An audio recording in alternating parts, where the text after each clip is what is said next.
एक समय की बात है। एक छोटे शहर में जॉर्ज अपने परिवार के साथ रहा करता था। उसके परिवार में उसकी पत्नी लिंडा, दो बेटे बेन और पीटर और बेटी ग्रेस रहा करते थे। अपने पूरे परिवार की जिम्मेदारी जॉर्ज पर थी। वो एक साधारण नौकरी करके अपने पूरे परिवार का गुजारा किया करता था। जॉर्ज हर रोज सुबह जल्दी काम पर जाता था और देर रात को घर आता था।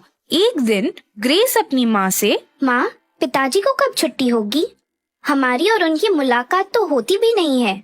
हमें उनके साथ खेलना है, बहुत सी बातें करनी है। बेटा, पिताजी बहुत मेहनत करते हैं और हमारा पूरा परिवार चलाते हैं। हाँ माँ, हमारा भी बहुत मन करता है पिताजी से मिलने का, उनके साथ बातें करने का। लेकिन वो सुबह जल्दी जाते हैं और देर रात घर आते हैं। हाँ भैया, लेकिन पापा मेहनत करते हैं, इसलिए हम घर में आराम से रहते हैं और अच्छे स्कूल में भी जाते हैं। पीटर बहुत ही समझदार लड़का था। बच्चों की बात सुनकर लिंडा को बुरा लगता था, लेकिन वो कर भी क्या सकती थी, क्योंकि परिवार बड़ा होने के कारण उनको बहुत कठिनाइयों का सामना करना पड़ता था। जॉर्ज को हमेशा लगता था कि जिस तरह से उसका बचपन बीता, उस तरह की कठिनाई उसके बच्चों की जिंदगी में ना आए। उस दिन जॉर्ज देर रात को घर आता है और तभी लिंडा, सुनो, आप थोड़ा जल्दी घर आया करो, बच्चों को भी आपको मिलने का मन करता है। मुझे सब पता है लिंडा, लेकिन क्या करूँ, तुम तो अपने हालात जानती हो। हाँ, मुझे सब पता है, लेकिन एक संडे के दिन तो आप बच्चों के साथ रुक सकते हो ना? जी, मैं जरूर कोशिश करूँगा। ऐसे ही कुछ दिन बीत जाते हैं। जॉर्ज की मेहनत और काम के प्रति लगन देखकर उसको प्रमोशन मिल जाता है। अब उसकी तनख्वाह भी बढ़ चुकी थी। अब जॉर्ज बच्चों की और भी ख्वाहिशें पूरी करने की कोशिश किया करता था। इसीलिए जॉर्ज अब और मेहनत करने लगता है। एक दिन, माँ, अब मेरा बर्थडे आने वाला है, पापा आएंगे ना? मुझे मेरा बर्थडे पापा के साथ ही मनाना है। हाँ बेटा, जरूर। उस दिन जॉर्ज घर आता है। सुनो, आने वाली 10 तारीख को ग्रेस का बर्थडे है और वो अपना बर्थडे आपके साथ ही मनाना चाहती है। मुझे कुछ नहीं सुनना, आप उस दिन जल्दी घर आना। हाँ, तुम चिंता मत करना, मैं वक्त पर पहुँच जाऊंगा। और हाँ, ये लो मेरा कार्ड। ग्रेस के लिए तुम्हें जो खरीदना है वो तुम खरीद लेना। जॉर्ज अपने काम में इतना व्यस्त हो गया था कि उसे अपने बच्चों और पत्नी का बर्थडे भी याद नहीं रहता था। उसके लिए अब पैसे कमाना ही सब कुछ था। अब उनकी हालत भी अच्छी हो गई थी। लिंडा को भी लगता था कि वो अपने पति और बच्चे के साथ कहीं घूमने जाए, लेकिन जब भी वो जॉर्ज से बात करती थी तो वो अपने काम बताकर बात को टाल देता था। ऐसे ही दिन बीत जाते थे। ग्रेस का बर्थडे आता है। सुबह घर से निकलते समय जॉर्ज ग्रेस के पास जाकर उसे गले लगाकर बर्थडे विश करता है। ग्रेस भी उन्हें अपने दोनों हाथों से पकड़ लेती है। पापा, प्लीज शाम को जल्दी आना। हाँ बेटा, जरूर आऊंगा। सुनो, आज जल्दी घर आना, बच्चों को नाराज मत करना। हाँ लिंडा, मैं वक्त पर आ जाऊंगा। जॉर्ज ऑफिस के लिए निकल जाता है। शाम होते ही ग्रेस के दोस्त और उनकी जान पहचान वाले बर्थडे के लिए आ जाते हैं। सभी तैयार होकर जॉर्ज का वेट करते हैं। लिंडा जॉर्ज को फोन करती है, लेकिन वो उसका फोन नहीं उठाता। फिर लिंडा जॉर्ज के ऑफिस में फोन करती है तो उसको पता चलता है कि वो एक बहुत जरूरी मीटिंग में है। उसे घर लौटने में देर होगी, पर अब बाकी लोगों को देर हो रही थी। इसीलिए लिंडा ग्रेस को केक काटने के लिए बोलती है, लेकिन ग्रेस बहुत मायूस हो जाती है। सब लोग खाना खाकर अपने घर चले जाते हैं। तभी ग्रेस, माँ, मुझे पता था पापा नहीं आएंगे, क्योंकि उनके पास हमारे लिए वक्त ही नहीं है। नहीं बेटा, तुम्हारे पापा जरूर कुछ काम में व्यस्त होंगे, इसीलिए नहीं आ पाए। माँ, क्यों वो छोटी बच्ची को उम्मीद दे रही हो? पापा का ये हमेशा का हो गया है। अब उनको सिर्फ पैसों की पड़ी है, हमारी नहीं। मैं तो यही देखकर बड़ा हो गया हूँ। नहीं भैया, ऐसे नहीं है। आखिर ये सब पापा हमारे लिए ही तो करते हैं ना। हाँ, तू तो उनका लॉयर ही है ना। बेन और ग्रेस दोनों गुस्से से वहाँ अपने कमरे में चले जाते हैं। अब लिंडा मन में ठान लेती है, आज कुछ भी हो जाए वो जॉर्ज से इस बारे में बात करके ही रहेगी। जॉर्ज रात को घर आता है। तभी, सॉरी डियर, आज बहुत काम था। इसलिए मैं शाम को नहीं आ पाया। लेकिन हाँ, मुझे तुम्हें एक खुशखबरी देनी है। पता है, आज मुझे कंपनी में पार्टनरशिप मिली है। ये बात सुनकर लिंडा भी खुश हो जाती है, क्योंकि उसे पता था जॉर्ज ने इस मुकाम पर पहुंचने के लिए बहुत मेहनत की है। सच में, आखिर आपकी मेहनत सफल हो गई। हाँ, इसमें मुझे तुम्हारी और बच्चों की बहुत साथ मिली है। अब मैं अपने बच्चों को सबसे बेस्ट जिंदगी देना चाहता हूँ। मुझे आपसे एक बात करनी थी। बोलो डियर। आप पैसे के पीछे इतना क्यों भागते हो? हमारे पास जितना है अब हम उसमें खुश हैं। आप थोड़ा संभल कर रहना, वरना हमारे पास पैसा होगा लेकिन वक्त नहीं होगा। लिंडा, तुम चिंता मत करो। दूसरे दिन लिंडा बच्चों को पार्टनरशिप के बारे में बताती है। वो सभी ये बात सुनकर बहुत खुश हो जाते हैं। अब जॉर्ज शहर में सबसे बड़े बिजनेसमैन में से एक बन गया था। अब कुछ ही दिनों में उसने अपना आलीशान घर बनवाया और अपने माँ पिताजी को भी अपने घर बुला लिया। अब जॉर्ज के घर में किसी चीज की कमी नहीं थी, लेकिन फिर भी बच्चों को लगता था कि वो अपने पापा के साथ कुछ वक्त बिताए। एक दिन जॉर्ज ऑफिस से जल्दी घर लौट आता है। उसको घर में देखकर बच्चे बहुत खुश हो जाते हैं। पापा, ये तो आज तक का सबसे बेस्ट सरप्राइज है। हाँ बेटे, और एक सरप्राइज है। और वो क्या? कल हम सब लोग अपने फार्म हाउस पर जाने वाले हैं। क्या सच में? हाँ लिंडा। दूसरे दिन सभी फार्म हाउस पर जाते हैं, जो कि एक सी फेस था। वहाँ जाकर सब लोग बहुत मजे करते हैं। जॉर्ज अपने बच्चों के साथ बहुत मस्ती करता है। वे सभी सुबह 7 में ब्रेकफास्ट के लिए बैठते हैं। तभी पापा, क्या आप नए साल को हमारे साथ ही डिनर करेंगे? हाँ डार्लिंग, अब मैं आज से कुछ दिन आपके साथ यही रहूंगा। हाँ, बस मुझे कल एक मीटिंग के लिए जाना है। मीटिंग खत्म होते ही मैं इधर वापस आ जाऊंगा।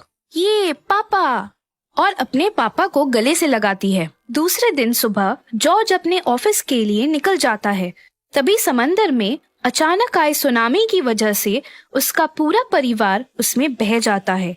जॉर्ज ऑफिस में जाकर न्यूज़ देखता है और वैसे ही अपने फार्म हाउस पर लौटता है तो देखता है कि चारों ओर पानी भरा हुआ है। वो अपने घर वालों को, बच्चों को ढूंढने की कोशिश करता है, लेकिन अब वो उसकी जिंदगी से हमेशा के लिए जा चुके थे। वो सब देखकर जॉर्ज जोर जोर से रोने लगता है। तभी उसे लिंडा की कही बात याद आती है। हमारे पास जो है उसमें ही हमें खुश रहना है। आप इतने पैसों के पीछे क्यों भागते हो? जॉर्ज बहुत रोने लगता है, क्योंकि वो ना ही अपने बच्चों को देख सकता था, ना ही अपनी पत्नी, माता पिता को।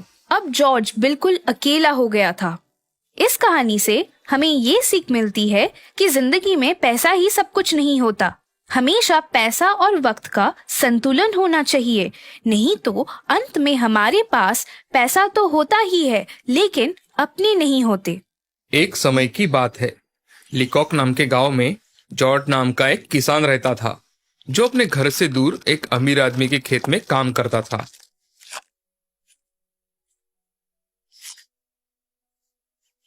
काम खत्म करके जॉर्ज जंगल के रास्ते से अपने घर लौट रहा था। रास्ते में उसे एक सुंदर नदी दिखाई दी। जॉर्ज वहां पानी पीने गया। वहां जाकर उसने देखा कि एक हिरन जख्मी हालत में पड़ा है। जॉर्ज ने उसे तुरंत मरहम लगाया और प्यार से उसको सहला रहा था। तभी एक आवाज आई, जॉर्ज, जॉर्ज। जॉर्ज ने इधर उधर देखा। वहां जंगल के अलावा कोई नहीं था। जॉर्ज डर गया, लेकिन उसे फिर से वही आवाज सुनाई दी, जॉर्ज, डरो मत, मैं हूँ जादुई हिरन। तभी हिरन परी के रूप में बदल गई। तुम बहुत ही नेक और दयालु इंसान हो जॉर्ज। तुम्हारी दया और प्यार देखकर मुझे बहुत अच्छा लगा। एक जादूगर ने मेरी बहनों को बंदी बना लिया है। क्या उन्हें छुड़ाने में तुम मेरी मदद कर सकते हो? हाँ जरूर, क्यों नहीं। मुसीबत में ही तो इंसान इंसान की मदद करता है। बताओ मुझे क्या करना होगा। ये कुछ सामान है जो तुम्हें तुम्हारी मंजिल तक पहुंचाने में तुम्हारी मदद करेंगे।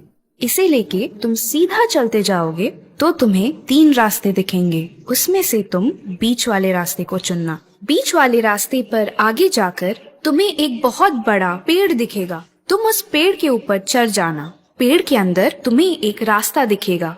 वहाँ से उस पेड़ के अंदर तुम उतर सकते हो। अंदर उतरने के बाद तुम्हें सोने और चांदी का एक खजाना दिखेगा, लेकिन खजाने पर एक बहुत बड़ा और डरावना सा सांप दिखेगा। तुम उससे घबराना नहीं। मेरे दिए हुए सामान में एक चूहा है, तुम उसे सांप की तरफ छोड़ देना। सांप तुरंत चूहे का पीछा करेगा। जैसे ही सांप वहाँ से निकलता है, तुम खजाने पर मेरे दिए हुए सामान में जो मिट्टी है उसे फूंकना। खजाना छोटा हो जाएगा। उसे तुम अपनी जेब में डाल के सामने वाली गुफा में चले जाना। वहाँ तुम्हें एक पुरानी पेटी मिलेगी, तुम उसे लेकर वापस यहीं आ जाना। परी का दिया हुआ सामान लेकर जॉर्ज चल पड़ा। जॉर्ज सबसे पहले पेड़ के अंदर उतर गया तो उसे सच में बहुत ही बड़ा और भयानक सांप दिखाई दिया। उसकी आंखें लाल थी, नाक से जहर का धुआं निकल रहा था। उसे देखकर जॉर्ज डर गया, लेकिन तभी उसे चूहे की याद आई। उसने तुरंत चूहा सांप की ओर छोड़ा तो सांप चूहे का पीछा करते हुए निकल गया। जॉर्ज ने खजाने पर मिट्टी को फूंक दिया तो खजाना सच में छोटा हो गया। जॉर्ज उसे जेब में डालकर सामने वाली गुफा में गया। वहां से पुरानी पेटी लेकर तुरंत परी के पास गया। परी जॉर्ज का इंतजार करते हुए वही हवा में उड़ रही थी। ये रही तुम्हारी पेटी और खजाना। परी ने खजाने को बड़ा कर दिया और कहा, जॉर्ज, अब ये खजाना तुम्हारा है और ये पेटी भी। परी ने जॉर्ज को पेटी खोलने के लिए कहा। उसमें छोटे से 2 पत्थर थे। वो पत्थर उसने एक दूसरे पर घिसने के लिए कहा। तभी उसमें से एक जिन बाहर आया। क्या हुक्म है मेरे आका? जॉर्ज ने परी के बहनों को जादूगर के चंगुल से आजाद करने का हुक्म दिया। जिन ने देखते ही देखते परियों को आजाद कर दिया। अब सारी परियां जॉर्ज का धन्यवाद करके निकल गई। जॉर्ज ने कुछ सिक्के अपने पास रख लिए और सारा खजाना उसने एक खड्डे में छुपा दिया और पास वाले शहर के लिए निकल पड़ा। मार्केट में जाकर जॉर्ज ने शानदार कपड़े और जूते लिए और एक होटल में आराम करने के लिए रुक गया। कुछ दिनों बाद जॉर्ज ने होटल के सामने अपना घर खरीद लिया और होटल के मालिक से पहचान बढ़ाकर वो शहर के राजा की जानकारी हासिल कर रहा था। उसमें राजकुमारी का भी रहस्य सामने आया। जॉर्ज ने होटल मालिक से कहा, क्या मैं राजकुमारी को देख सकता हूँ? उसे कोई नहीं देख सकता क्योंकि वो सोने के महल में रहती है। और हाँ, महल के चारों दिशाओं में ऊंची ऊंची दीवारें हैं। राजा और रानी के अलावा वहाँ किसी अन्य व्यक्ति को प्रवेश नहीं है। 18 साल पहले एक भविष्यवाणी हुई थी कि राजकुमारी का विवाह एक किसान से होगा और ये बात राजा को अच्छी नहीं लगी। जॉर्ज सोच में पड़ गया कि एक बार तो राजकुमारी से मिलना ही है। तभी उसे परी ने दी हुई पेटी की याद आई।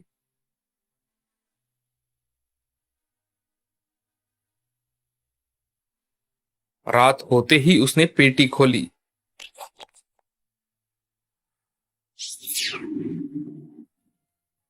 और जिन को आदेश दिया कि राजकुमारी को लेकर आओ। उसी समय जिन वहां से उड़ता हुआ चला गया और थोड़ी ही देर में राजकुमारी को अपने पीठ पर बिठाकर लेकर आया। राजकुमारी सच में बहुत ही सुंदर थी। जॉर्ज राजकुमारी को देखता ही रह गया। उसने राजकुमारी के सामने घुटने टेके और राजकुमारी का हाथ चूम लिया। दूसरे ही पल जिन राजकुमारी को लेकर महल वापस चला गया। अगले दिन राजकुमारी ने राजा से कहा, कल रात सपने में मुझे एक जिन ने अपने पीठ पे बिठाया। वो मुझे एक किसान के पास ले गया और उस किसान ने जमीन पर अपने घुटनों के बल बैठकर मेरे हाथों को चूमा। ये सुनकर राजा और रानी डर गए। जो नहीं होना था वो हो रहा है, ये देखकर दोनों चिंतित होने लगे। राजा ने उस रात एक दासी को राजकुमारी पर नजर रखने के लिए रखा। उस रात जॉर्ज ने फिर से जिन के पास राजकुमारी को लेके आने का आदेश दिया। जिन राजकुमारी को अपने पीठ पर लेकर महल से निकला तो दासी ने उसे देखकर जिन का पीछा करना शुरू कर दिया। जिन घर में आया, इसीलिए दासी घर में नहीं जा सकी, लेकिन उसने उस घर के बाहर एक निशान बना दिया जिससे वो घर उसे पहचानने में मदद मिले। जिनको ये बात समझ आई, उसने शहर के सारे घरों पर वैसे ही निशान बना दिए जैसे दासी ने बनाए थे। जिन ने राजकुमारी को महल में छोड़ दिया। सुबह जल्दी राजा, रानी और दासी वहाँ गए जहाँ राजकुमारी रात को गई थी, लेकिन दासी घर पहचान नहीं पाई क्योंकि सारे घरों पर एक जैसे निशान थे। लेकिन रानी बहुत होशियार थी। उसने जल्द ही राजकुमारी के लिए एक ड्रेस बनाया जिसके जेब में एक छोटा सा छेद था उसमें रानी ने छोटे छोटे रंगीन कंकड़ डाल दिए जिससे घर का पता चल जाए। उस रात जिन फिर से राजकुमारी को लेने महल आया। राजकुमारी को लेकर घर पहुंचा। महल से जॉर्ज के घर तक रास्ते में रंगीन पत्थर पड़े थे। ये किसी के ध्यान में नहीं आया। उस वजह से राजा को पता चल गया कि राजकुमारी को रात को कौन ले जाता है। उसी क्षण राजा के सैनिकों ने जॉर्ज को बंदी बना लिया और जेल में डाल दिया। सुबह होते ही जॉर्ज को जेल से बाहर निकालकर फांसी देने की घोषणा की गई। फांसी देखने के लिए बहुत सारे लोग इकट्ठा हुए थे। उसमें जॉर्ज का दोस्त होटल मालिक भी था। वो भीड़ से रास्ता निकालकर जॉर्ज के पास आया। तभी जॉर्ज ने उसे कहा, तुम जल्दी घर जाकर मेरी पेटी मेरे पास ला दो, तो मैं तुम्हें ढेर सारे सोने के सिक्के दूंगा। होटल मालिक को ये विचार बहुत अच्छा लगा। वो एकदम हवा की रफ्तार से दौड़ता हुआ जॉर्ज के घर गया। उसने वहां से पेटी लाकर जॉर्ज को दे दी और उसके बाद बहुत सारे लोगों की फांसी देखने के लिए भीड़ जमा हुई थी। राजा, रानी और राजकुमारी सिंहासन पर बैठे हुए थे। राजकुमारी राजा से कह रही थी कि ये फांसी रुकवा दो, मुझे जॉर्ज से शादी करनी है। लेकिन राजा ने राजकुमारी की एक नहीं सुनी। फांसी देने वाला आदमी जॉर्ज को बुरखा डालने ही वाला था। तभी जॉर्ज ने राजा से कहा, महाराज, मरने से पहले मुझे एक बार चिलिम पीनी है। राजा ने जॉर्ज को अनुमति दी। उसी क्षण जॉर्ज ने पेटी से पत्थर निकाले और एक दूसरे पर घिसे तो वहां बहुत बड़ा धुआं निकला और वहां से जिन बाहर आया। जॉर्ज ने जिन को सारे सैनिकों को बंदी बनाने का आदेश दिया। राजा, रानी और सारी प्रजा डर के मारे कांपने लगी। अब राजा ने भी हार मान ली और राजकुमारी का विवाह जॉर्ज के साथ कर दिया।